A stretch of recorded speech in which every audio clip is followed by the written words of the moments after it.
Hello, Georgia fans. Buck Ballou here, back from G-Day. Very encouraged with what I saw over at Stanford Stadium this past Saturday. 50,000 plus showing up to see this 2024 Georgia Bulldog team go at it in the red and black game. Ended in a 20-20 tie.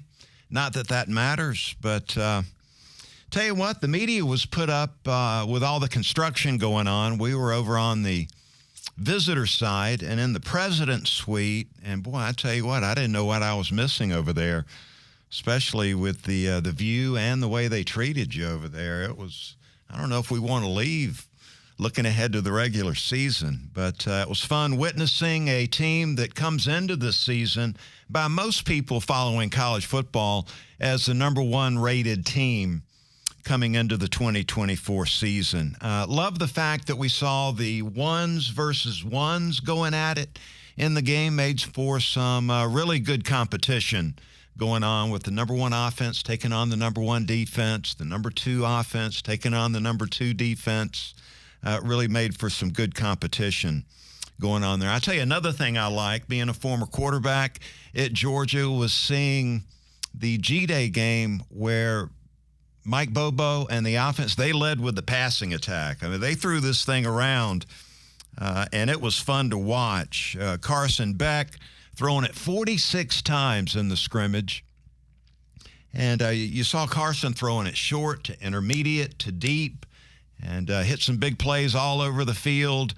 We're looking at a guy that's going to have a really legitimate shot to go high in the NFL draft next season. Showed off some mobility like he did as a first-year starter last year. And I think the only thing I heard at the coffee shop this morning was there were some people concerned about Carson Beck's accuracy in the scrimmage. Completion percentage of 54%, going 25 for 46 in the game. I would say about that, I would say that this is just part of the process. You got three new transfer receivers that Georgia has mixed into the wide receiver group, so it takes a period of time to get comfortable and confident with some of these other new receivers, and I think that's what's going on as far as the completion percentage went. A couple of touchdowns, gave up one interception, but had that game-tying drive at the end to end up making this a tie scrimmage there, 20-20. But overall, I thought Carson looked great in the scrimmage. And I tell you what, the other quarterback, Gunnar Stockton, I think what Gunnar was able to do, he went 23 of 37, 62% completion percentage for 250 yards and a touchdown. And Gunnar showing off some mobility also was very impressive. And I thought what Gunnar was able to do was able to solidify his spot as the backup quarterback to Carson Beck coming into the season and the quarterback of the future as Georgia looks ahead to 2025. Gunnar Stockton went out and played. He went out and balled out, man. Liked what I saw out of him. A guy that can so versatile in his skill set. Now, that's what I like about Gunnar. He is a guy that can do a little bit of everything and so strong in the intangibles, too. He's tough. Can lead, people follow when he's on the field, and I really like that about him. You're going to see the transfer portal open up here this week, and I think you can anticipate seeing Kirby Smart going out and finding a transfer quarterback to come join the quarterback room, but I don't believe it's to compete with Gunnar Stockton. I think this is going to be a depth thing. Kirby wanting 4 scholarships quarterbacks in that quarterback room. And I have to admit, I was a little disappointed I did not get to see the freshman quarterback, Ryan Puglisi, who was dinged up, had a leg injury, dinged up, not able to go in the scrimmage. So I think I'm going to have to put that off until practice coming up into the fall. But I think Gunnar Stockton really solidified himself as the backup quarterback, and you're just one play away from being the starter. So feeling really comfortable about Gunnar in there. Georgia leading with a pass, and why not? I think it's a preview of what's to come in the upcoming season. You're going to see Georgia throw this football this year, lead with the passing game, And that's exciting for me. I don't know about you, but really looking forward to seeing this. Why are they doing that? Well, you got a big-time quarterback in Carson Beck, and you've also got what looks to be the deepest receiver core that I can remember playing at UGA. I mean, they go 10 to 12 deep and quality weapons to distribute the ball to. So why not lead with the passing attack? Colby Young really stood out with Rosemy Jack Saint moving on to the NFL. Georgia with an opportunity for an ex-wide receiver to step in and play. And Colby Young coming in from the Miami Hurricane program, a senior, long and lean, had a really nice touchdown reception in the game, 50-50 ball where he went up over the DB and came down with the reception. So anxious to see more of Colby Young. You also got Ra Thomas playing that X-wide receiver spot. So Georgia looking really good at the X. Dylan Bell at the Z wide receiver spot. Dylan just an outstanding all-around receiver. Can make that tough catch. He works the middle of the field. You see him make some catch outside the numbers, some catches there. A really good physical blocker.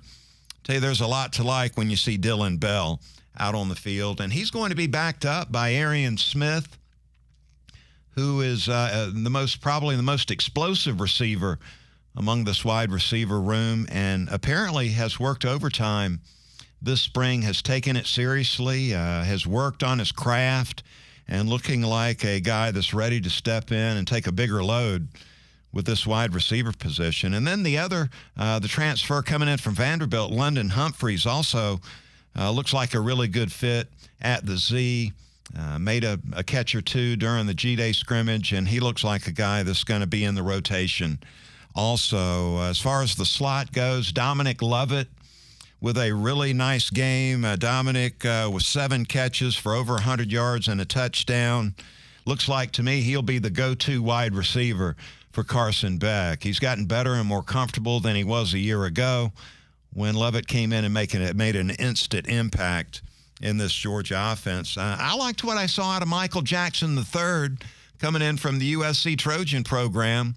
A guy short to intermediate, working underneath, working in the middle of the field. He's got some explosiveness also, which can help this offense, and really excited to see more of him. Another receiver I was really impressed and was looking forward to seeing was we saw him a little bit a year ago as a kick returner, and we saw him in G-Day, Anthony Evans. Just a fearless football player. You saw that as a return man late in the season. You see that as a receiver. There's no fear with him working the middle of the field where you can get your head knocked off, and just continues to impress there at the receiver position. So anxious to see more of him. I include the tight ends in the weapons category in Georgia with 2 we saw at G-Day. Oscar Delp continues to look like an impact player. Lawson Lucky, who was injured at the beginning of last season. We saw him at the tail end of the year get in, but after seeing him in high school at Norcross, he's a guy that is a big target, really good hands, more comfortable in the offense. So I tell you, with Delp and Lucky, they've got a really dynamic duo as far as the passing attack goes at the tight end position. And then they have a transfer coming in. You're going to see Ben Urasek will come in at the end of the summer, and I anticipate him being a part of that tight end rotation also.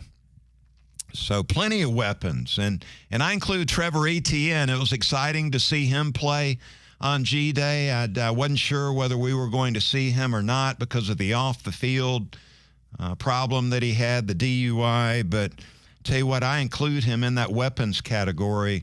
Whether as a running back in the run game, he's explosive, can provide that explosive play, which is huge, and then also shows off an ability to be a receiver in the passing game and make some big plays in that passing game also. Speaking of the running backs, I think that trio we saw on G-Day was impressive to me. And Etienne was a part of that group. Roderick Robinson in year number 2. Looks like he's really worked hard with his conditioning. Looks like he's dropped a little weight. We're talking about a big back that we're going to see in the short yardage goal line situations, but he's not just a big back. I mean, here's a guy that can make you miss.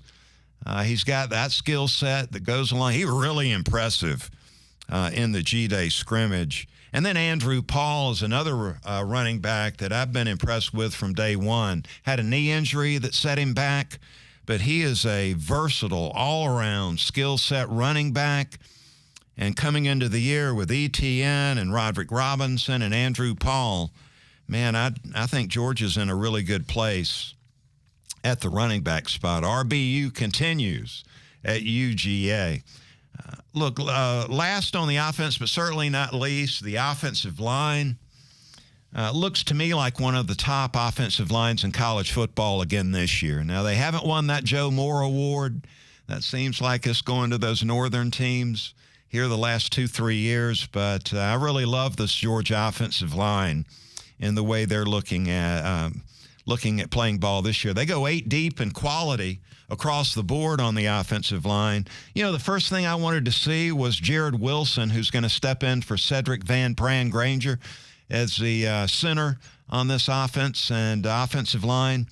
And Jared Wilson, it doesn't look like to me there's going to be much drop-off, if any drop-off, at the center position. And that's no disrespect to Van Pran, who played great football for 3 years. I just think Jared Wilson may be a little more athletic.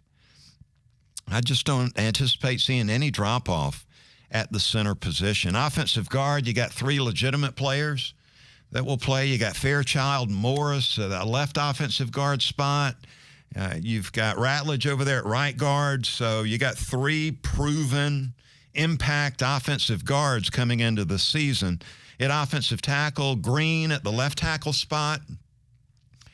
Looks like an All-American player to me. Did a great job in pass protection. Rugged in the run game. Man, first year as a starter last year, he was impressive, and you're seeing him even more impressive than he was a year ago. Over on the right side, you got Xavier Truss, and I really like Freeling, young offensive tackle that got to play a little bit last season, and so he's the 3rd offensive tackle as I see it, and looks like they've got a great tackle there ready to step in a moment's notice. They're excellent in pass protection, this offensive line. And they're also solid with the run blocking. So this offense, man, I'm expecting this offense to be really fun and exciting, and looking for them to lead the way, especially early in the season. Let's talk about this Georgia defense. What I saw in G-Day, the first thought when I look at this Georgia defense is they've got 3 All-American caliber players at the 3 different levels of the defense. Up front on that defensive line, playing that outside linebacker spot, is you've got Michael Williams, who is just a star in the making. Look at him as a potential first-round pick in the 25 NFL draft. Had an interception in the G-Day scrimmage, and I can't wait to see more of Michael in the upcoming season. That outside linebacker spot looks like it fits him very well, and I'm expecting Michael to have a huge season this year for the Dawgs up front. Then at the linebacker, you got Smile Mondon, who I believe is the best cover linebacker I've seen in college football. And you've got in the secondary Malachi Starks playing that safety spot. And so I really like that, the way that shapes up. You got 3 All-American caliber players, 1 at each level of the 3 levels of the defense. Look, my biggest concern coming into G-Day, and I couldn't wait to get a look at this, was the interior defensive line.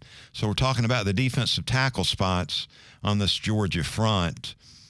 You got 2 veteran starters, and I'm not really concerned about Warren Brinson and Nazir Stackhouse. They've played a ton of football. 2 veteran seniors that are going to lead the way and be the starters.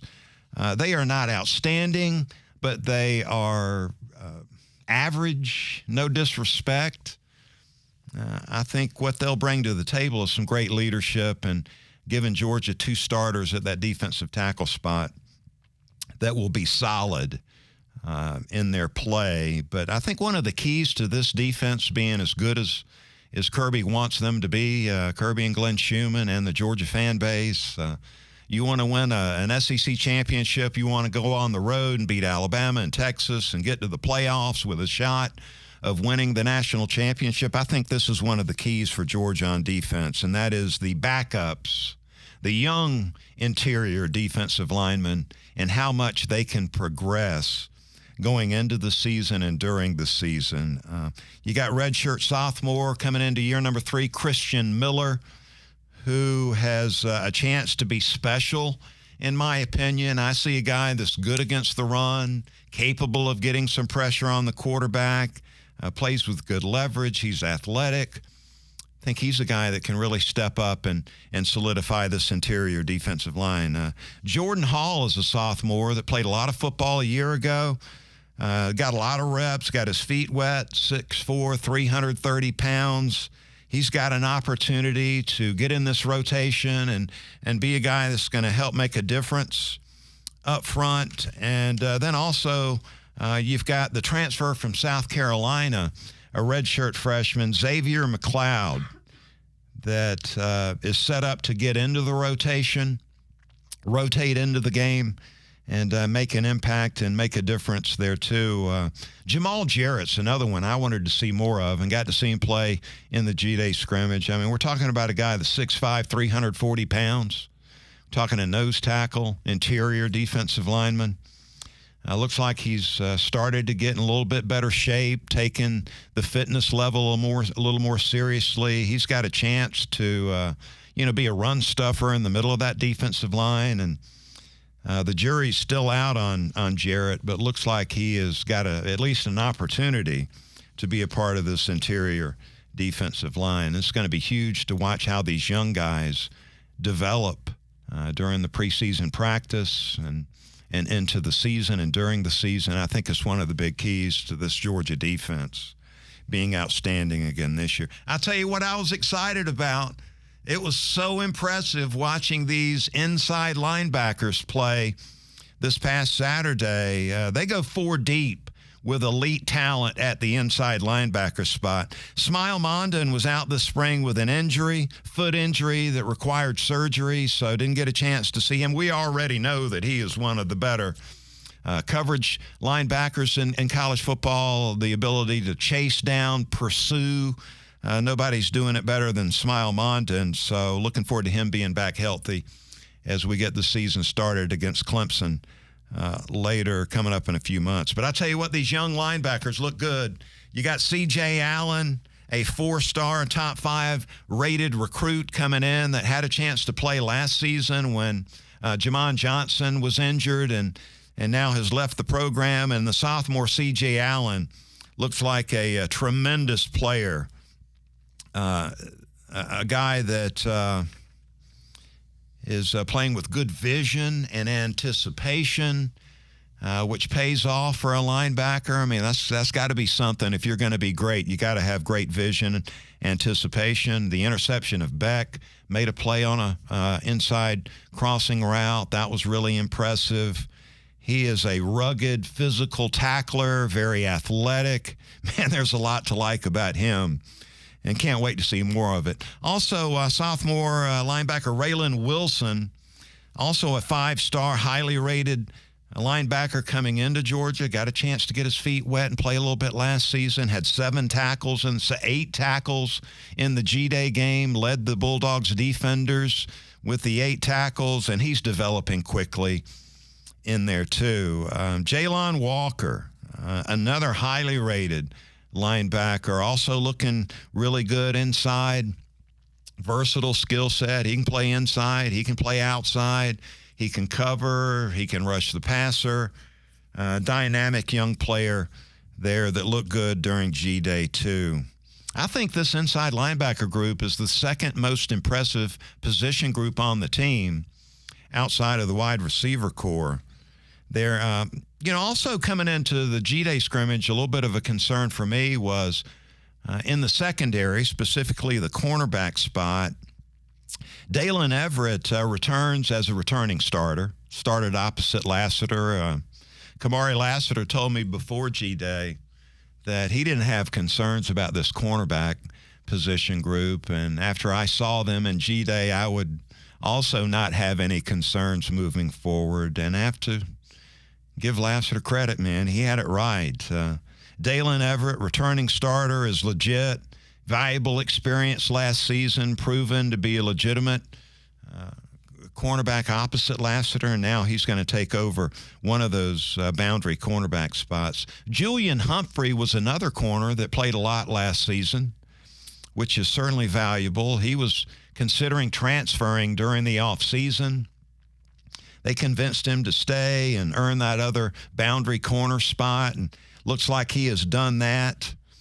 Julian Humphrey looks like he and Everett will be the two starters starting the season. But it goes deeper than that. The two other guys I really wanted to see and I hadn't seen, but it was great seeing Daniel Harris, sophomore cornerback, play during G-Day. He is long and he's lean, can run really fast, can run with these receivers, and look really good in coverage. So that was encouraging. And then excited to see the freshman Ellis Robinson get out, the top-rated cornerback in this previous recruiting class.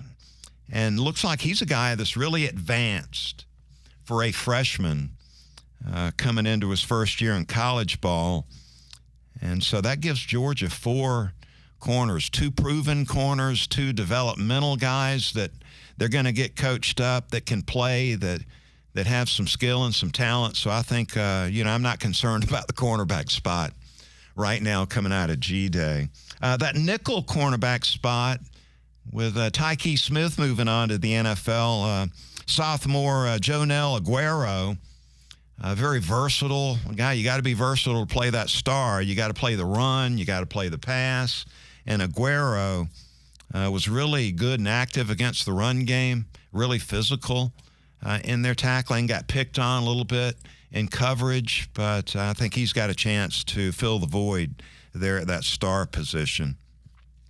Safety looks like a strength to me. And, look, you got Malachi Starks back there, as I mentioned off the top, All-American caliber, and he's coming off off-season shoulder surgery. Played last year with a banged-up shoulder. He's going to be 100% this year, which is a really good news there. Dan Jackson back as a senior safety. Really like what he brings to the table. He's a veteran, experienced guy that is a really solid player and really active. Dan Jackson is going to bring a lot to the table there at safety. I like Jake Pope, transferred in from Alabama, plays with an edge, which comes in handy on defense. You need some players over there that are rugged and tough, and he provides Georgia with some quality depth at that safety position. Also with K.J. Bolden, the freshman, the 5-star freshman, he's skilled, and he also looks very advanced in his development too. So an opportunity to earn some playing time coming into this year. Overall, the defense looks like they've got a multitude of speed across the board at the D-line, linebacker, and defensive backfield, which is very impressive. They've got a lot of young talent that they're going to be working in, getting some playing time this season. This coaching staff is going to be coaching the young talent up. And I didn't want to wrap this thing up without talking about the specialist, which obviously is huge when you're trying to win championships. And the kicker, Peyton Woodring, was 21 of 25 in field goal attempts last season. Georgia's in really good hands with Woodring as the place kicker, reliable, big leg, very accurate. He was a freshman All-American last season, so you bring him back, so you're A-plus at the kicker spot. Man, that is huge. Then the punter, Brett Thorson, the Aussie, averaged 43.8 last season punting, and had 14 punts down inside the 20-yard line. So punter and kicker, Georgia, man, they're in really good shape. And then the kick returner, you got Anthony Evans, who I mentioned earlier as a receiver. Tell you what, he's fearless returning these kicks. And he's a dangerous return man. I mean, he gets his hands on the ball thinking about him taking it to the house is what I'm thinking. So the specialist on this 2024 Bulldog team looks like they're ready to do big things there too. So in review, overall, I think you're going to see Georgia lead with that passing game this year. I'm excited about that. Had some concerns on defense and really still a little bit concerned about the interior defensive line. I'm not concerned about cornerback anymore. This defense looks like they're going to be rugged, rough, and tough, and one of the better defenses in college football again this season. So, man, I'm excited about the 24 season. It was great being at G-Day. Really enjoy interacting with you Bulldog fans that showed up on G-Day. That was awesome, coming and going from the stadium. And I tell you what, you're going to hear a lot more about Georgia football on the Buck Belue Show here on 680 The Fan. We are Monday through Friday, 10 to 11. You can count on me to continue to break down this Georgia program and talk about the Bulldogs moving forward. But there you go. Hope you enjoyed your G-Day wrap-up show.